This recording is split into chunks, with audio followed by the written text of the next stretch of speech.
द्वितीय अध्याय सांख्य योग। संजय कहिले, हे राजा। मधुसूदन अर्जुन को एपरी दयालु और विमर्श और कांदिबार देखि कहिले, हे अर्जुन, ए युद्ध क्षेत्र में तुम्भर हीनवर्ज्य अनार्यंक परि ए मोह कहीं आसिला, जो मोह द्वारा स्वर्गपथ रुद्ध हुए। हे अर्जुन, तुम्भ परि महावीर पक्षरे एपरी कातर हेबा अनुचित। तुम्भे दुर्बलता छाड़ी युद्ध पाई प्रस्तुत हुओ। अर्जुन कहिले, हे मधुसूदन, भीष्म द्रोण ए दुहे मोर पूज्य। एमानंकु अस्त्राघात करिबा मो पक्षे असाधुता हेब। एही महानुभव वीरमानंकु मारी संसार रे विलास व्यसन रे भोग करिबा ठारू भिक्षावृत्ति करिबा श्रेयस्कर अटे। आम्भे कौरव मानंकु जिनिले बा कौरव माने आमको जिनिले एथिरे सम्मान अछि कि नाही मु जानि पारु नाही।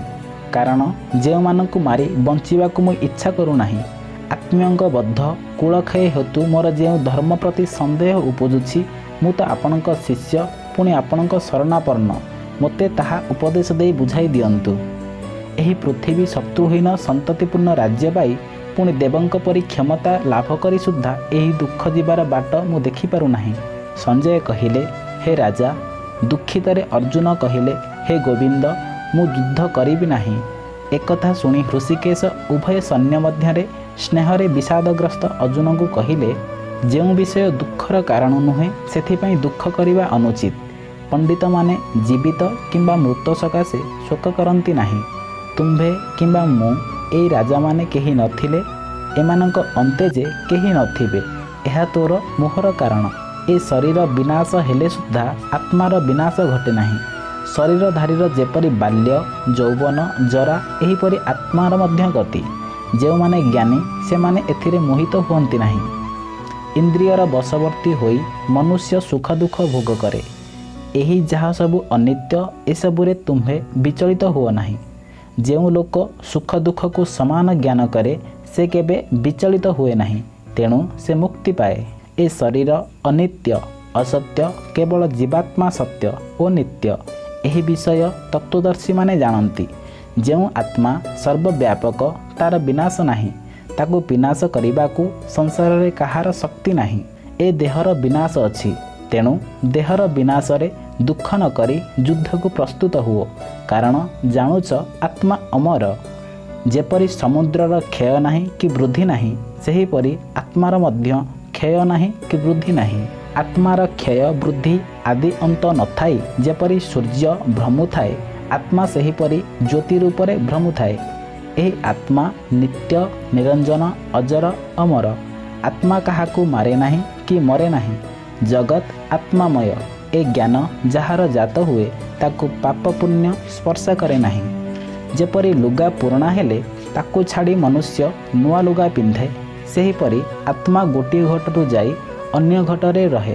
जହାର रूप अंग प्रत्यंग अछि, शरीर धारण करिछि, ताकू निया पोड़ी पारे, जल बुड़ाई पारे, पवन उड़ाई पारे, शस्त्र हानि पारे, किंतु आत्मार अंग प्रत्यंग नथिबारु ताकू निया पोड़ी पारे नहीं, जल बुड़ाई पारे नहीं, पवन उड़ाई पारे नहीं एवं अस्त्र शस्त्र हानि पारे नहीं।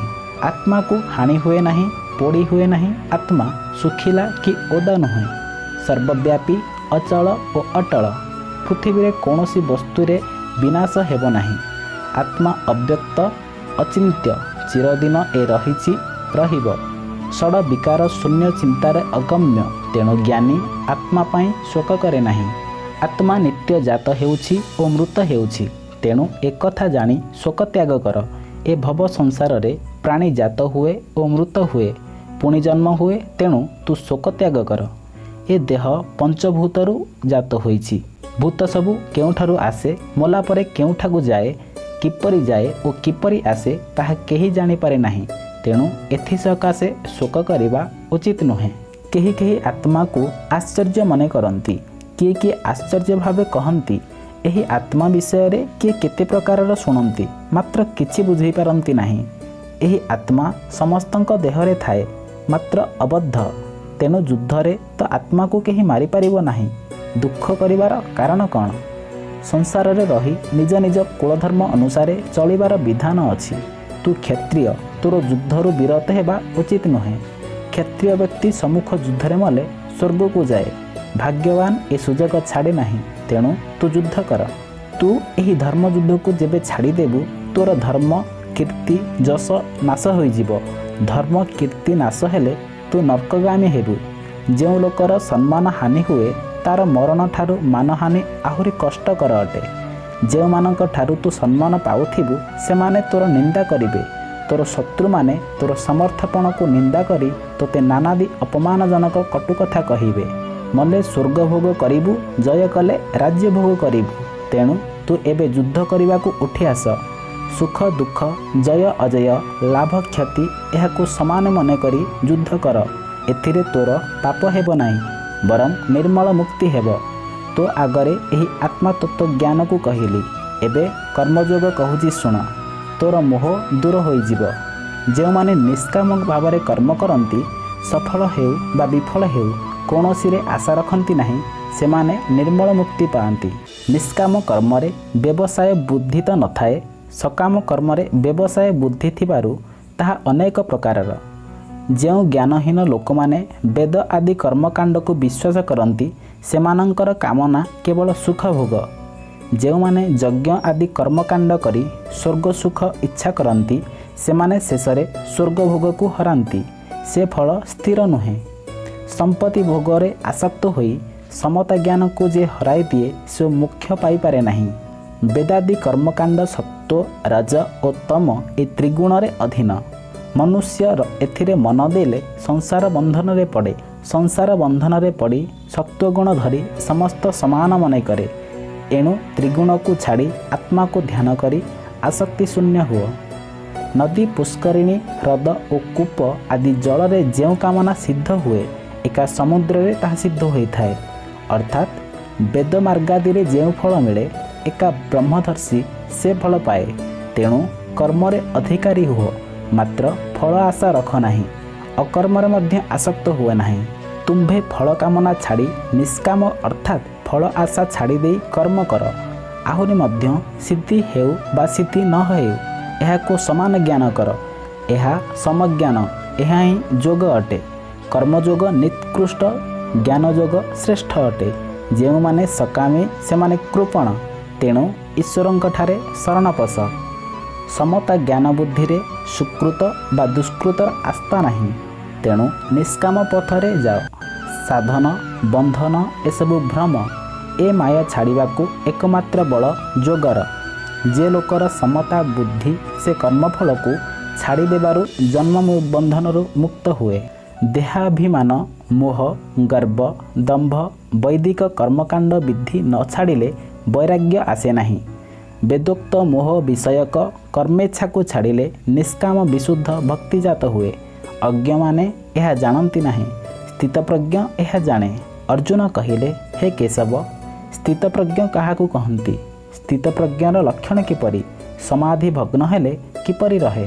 ଭଗବାନ କହିଲେ, ଯେତେବେଳେ ଯେ ଲୋକ ବିଷୟ ପ୍ରଭୃତିର ମୋହ ଓ କାମନା ଛାଡ଼ି ଦେଇ ମନ ନିତ୍ୟ ବା ସ୍ଥାୟୀ ଶାଶ୍ୱତ ବା ନିର୍ମଳ ଆତ୍ମାରେ ପରିତୋଷ ଲାଭ କରେ ସେତେବେଳେ ସେ ଲୋକ ପରମାନନ୍ଦ ସୁଖକୁ ପାଏ। ସେହିପରି ଲୋକମାନଙ୍କୁ ସ୍ଥିତପ୍ରଜ୍ଞ କହନ୍ତି। ଦୁଃଖ ପଡ଼ିଲେ କାତର ହେବା, ସୁଖ ବେଳେ ଆନନ୍ଦରେ ମାତି ଉଠିବା, ପୁଣି କ୍ରୋଧ ହିଂସା ଗର୍ବ ବାଦ ସ୍ନେହ ଭୟ ଯାହାର ମନରେ ସ୍ଥାନ ପାଏ ନାହିଁ ତାହାକୁ ସ୍ଥିତପ୍ରଜ୍ଞ କହନ୍ତି। ଯେ ଲୋକ ଭଲ ମନ୍ଦ ନିନ୍ଦା ପ୍ରଶଂସା ଏସବୁ ଇଚ୍ଛା କରେ ନାହିଁ, ମନ ତାର ଅଭିମାନ ଶୂନ୍ୟ, ସମ୍ପତ୍ତି ସ୍ତ୍ରୀ ପୁତ୍ର କଳତ୍ର ଓ ନିଜ ଦେହ ଏଥିରେ ଆସକ୍ତି ବା ମାୟା ନଥାଏ, ପୁଣି ମନ ଓ ବଚନ ଯାହାର ଏକ, ଏପରି ଲୋକଙ୍କୁ ସ୍ଥିତପ୍ରଜ୍ଞ କହନ୍ତି। କଇଁଛ ଯେପରି ଖୋଳ ଭିତରେ ନିଜର ଅଙ୍ଗକୁ ଗୋପନ କରେ ପୁଣି ନିଜର ଇଚ୍ଛା ହେଲେ ବାହାର କରେ, ସେହିପରି ଯିଏ ଜ୍ଞାନୀ ଲୋକ ସେ ଇନ୍ଦ୍ରିୟମାନଙ୍କୁ ଦମନ କରି ଇନ୍ଦ୍ରିୟର ସଂଯୋଗ ଓ ବିଯୋଗ ଦ୍ୱାରା ପରମାନନ୍ଦରେ ଚିତ୍ତକୁ ନିଜ ଇଚ୍ଛାରେ ରଖିଥାଏ, ସେହି ଲୋକଙ୍କୁ ସ୍ଥିତପ୍ରଜ୍ଞ କହନ୍ତି। ଯେ ଯମ ନିୟମ ନିରାହାର ଦ୍ୱାରା ଇନ୍ଦ୍ରିୟ ଜୟ କରି ସୁଦ୍ଧା ତାର କାମନା ଥାଏ, ସେ ନିଜ ଆତ୍ମାକୁ ସୌନ୍ଦର୍ଯ୍ୟ ମନେକରି ବିଶ୍ୱକୁ କଦର୍ଯ୍ୟ ମନେକରେ, ସେ ସ୍ଥିତପ୍ରଜ୍ଞ ହୋଇପାରେ ନାହିଁ। ବେଦାତି କାଣ୍ଡରେ ଯଜ୍ଞ ବିଧି ଅଛି। ସେ ବିଧିରେ ଯଜ୍ଞ କଲେ ବିବେକବନ୍ତ ଲୋକର ମନକୁ ଇନ୍ଦ୍ରିୟମାନେ ଟାଣି ନିଅନ୍ତି। ଇନ୍ଦ୍ରିୟ ବଶ ହେବାରୁ ବିଷୟ ରସରେ ମଜିଯାଏ।